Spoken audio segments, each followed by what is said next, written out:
कक्षा 8वीं के विद्यार्थियों को ढेर सारा स्नेह। स्नेह का सही स्वरूप तभी जब हम आपको पवित्र बना सकें। और पवित्र व्यक्ति जो होता है वह हर चीज़ को गहरी आत्मीयता और सुख से लेता है। ये ज्ञान का कोई कार्य कर रहे हैं, ज्ञान अर्जन करना, नॉलेज लेना, ये भी एक भक्ति है।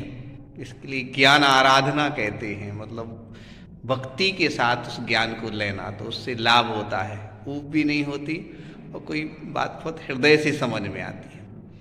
आज हम हृदय से समझने के लिए वाक्य विचार,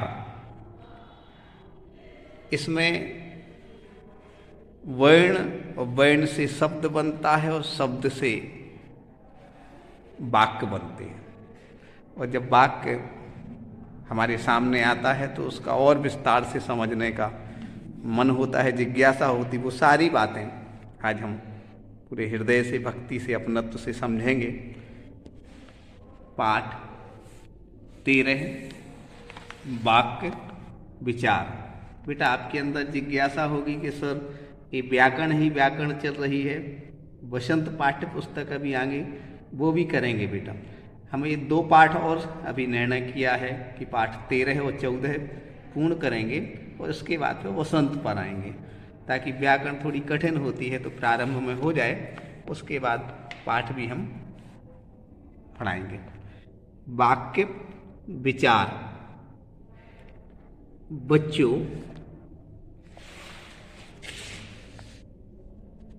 हम जानते हैं कि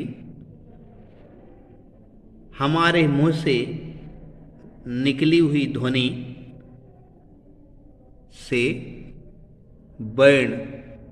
वर्णों के मेल से शब्द तथा शब्दों के सार्थक मेल से वाक्य बनते हैं।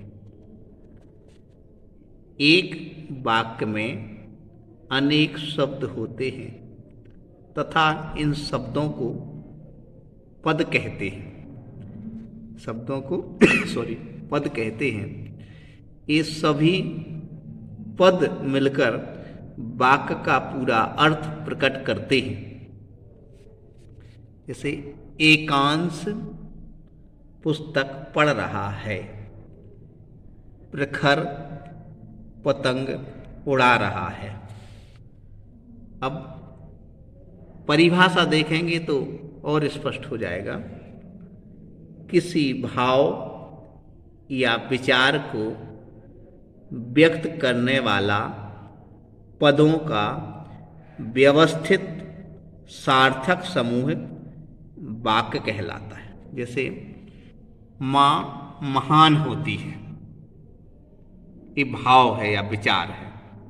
इसमें माँ महान होती है, इन शब्दों से कुछ सार्थक और व्यवस्थित कुछ अर्थ निकल रहा है, इसलिए यह शब्दों का समूह या पदों का समूह क्या हो गया?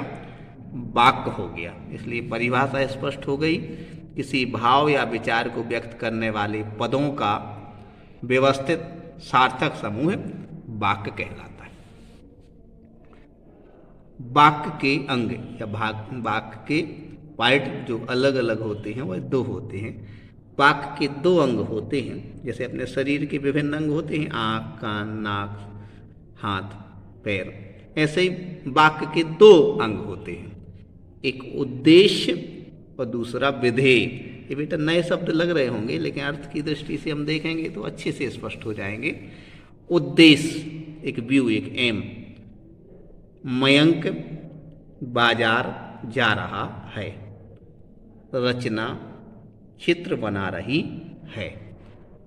उपर्युक्त वाक्यों में मयंक तथा रचना के बारे में कुछ कहा जा रहा है।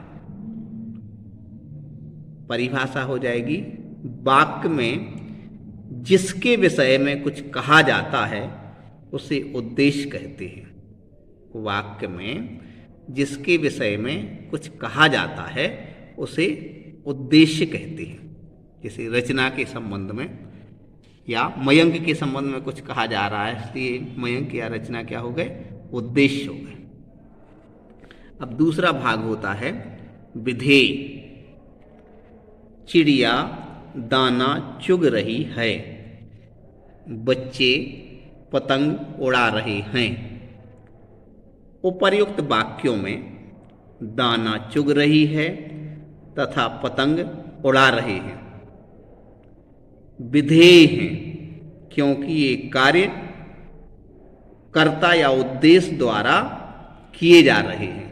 अब परिभाषा हो जाएगी, कर्ता जो कार्य करता है, कर्ता करने वाला व्यक्ति जो कार्य करता है, अर्थात उद्देश्य के विषय में या मयंक या रचना के विषय में जो कुछ कहा जा रहा है, या बच्चे या चिड़िया के विषय में जो कुछ कहा जा रहा है, वह विधेय कहलाता है। जिसके बारे में कुछ कहा जा रहा है वो उद्देश्य, और जो कहा जा रहा है वह विधेय। मयंक बाजार जा रहा है तो मयंक उद्देश्य हो गया, बाजार जा रहा है क्या हो गया, विधेय हो गया। यह भी जानना है, जब वाक्य में कर्ता के साथ कुछ अन्य शब्द जुड़े होते हैं जिनके द्वारा कर्ता के विषय में और अधिक जानकारी मिलती है, तो ऐसे शब्दों को उद्देश्य का विस्तार कहते हैं। जैसे कोई किसी का कोई परिवार है, मान लो रघुवंशी है, तो रघुवंशी के मान लो एक दादाजी, फिर उनके 3 लड़के, फिर उनके 4 लड़के, ये विस्तार हो गया क्या, नहीं हो गया? तो एक से फिर उसके साथ जो जुड़े हैं उसका विस्तार माना जाता है।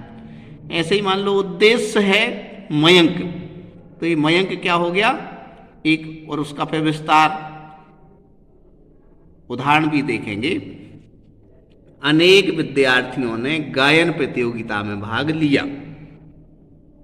तो देखो, उद्देश्य विद्यार्थियों ने, उद्देश्य का विस्तार क्या हो गया, अनेक, यानी विद्यार्थी तो है लेकिन विद्यार्थी का विस्तार क्या हो गया, अनेक। ठीक है ना।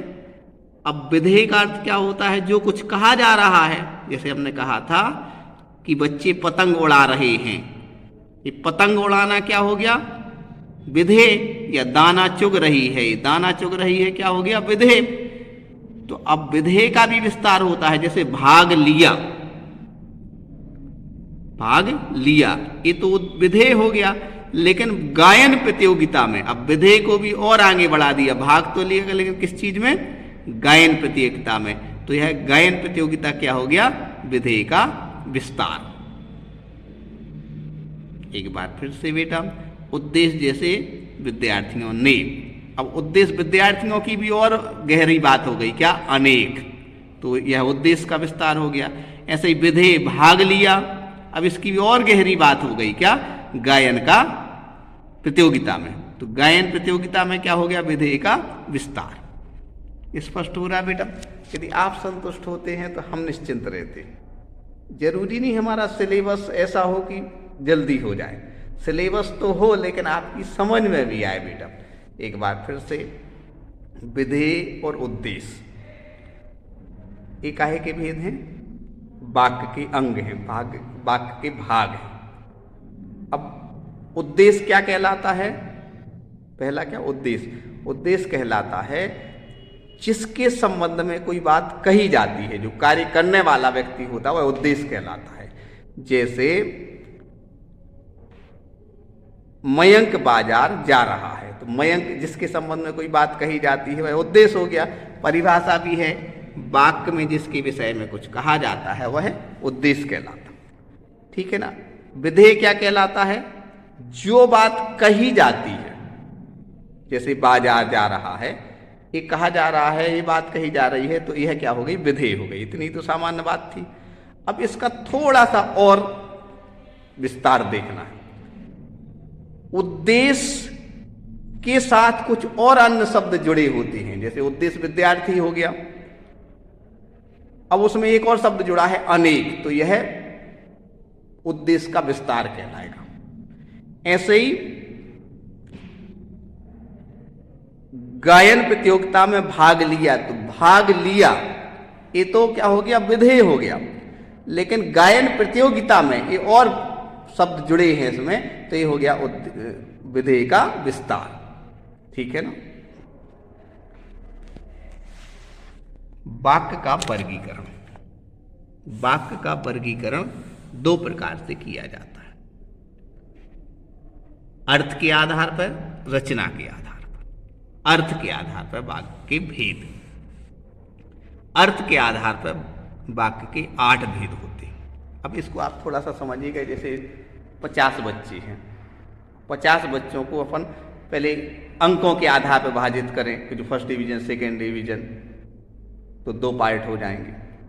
इसके बाद हम उनकी क्रिकेट के आधार पर कौन अच्छा क्रिकेट खेलता है, तो उसमें से हो सकता है कि 30 विद्यार्थी शामिल हों, 20 खेलते ही नहीं हों गर्ल्स लोग, तो उसके अलग अलग तरह से उसके भेद किए ना।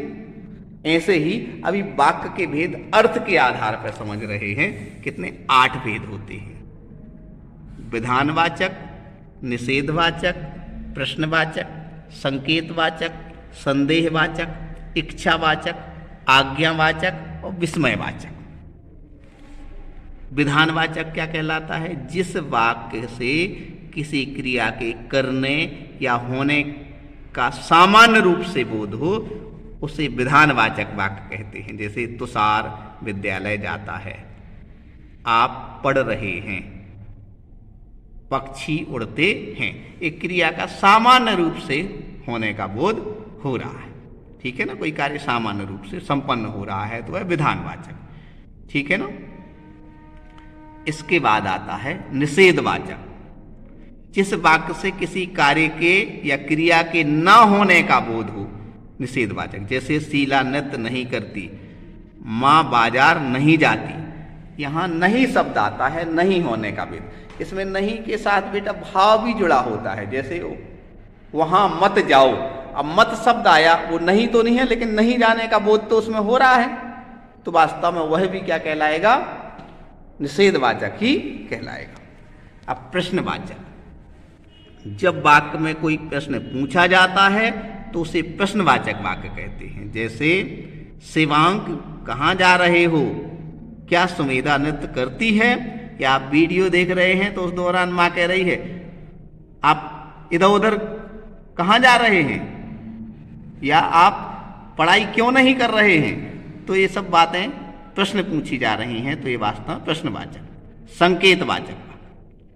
जिस वाक्य में एक क्रिया दूसरी क्रिया पर निर्भर होती है वह संकेतवाचक वाक्य कहलाता है। जैसे यदि तुम परिश्रम करते तो सफल हो जाते। एक क्रिया दूसरे पर डिपेंड होती है, निर्भर होती है। हाँ, यदि तुम परिश्रम करते, एक क्रिया हो गई, तो सफल हो जाते, दूसरी क्रिया हो गई। यदि तुम साथ आओगे तो मैं भी चलूंगा, या आप पढ़ाई करोगे तो सफल होगे, आपको अच्छे अंक प्राप्त होंगे। एक क्रिया दूसरे क्रिया पर डिपेंड करती है, निर्भर करती है, वो संकेतवाचक वाक्य कहलाता है।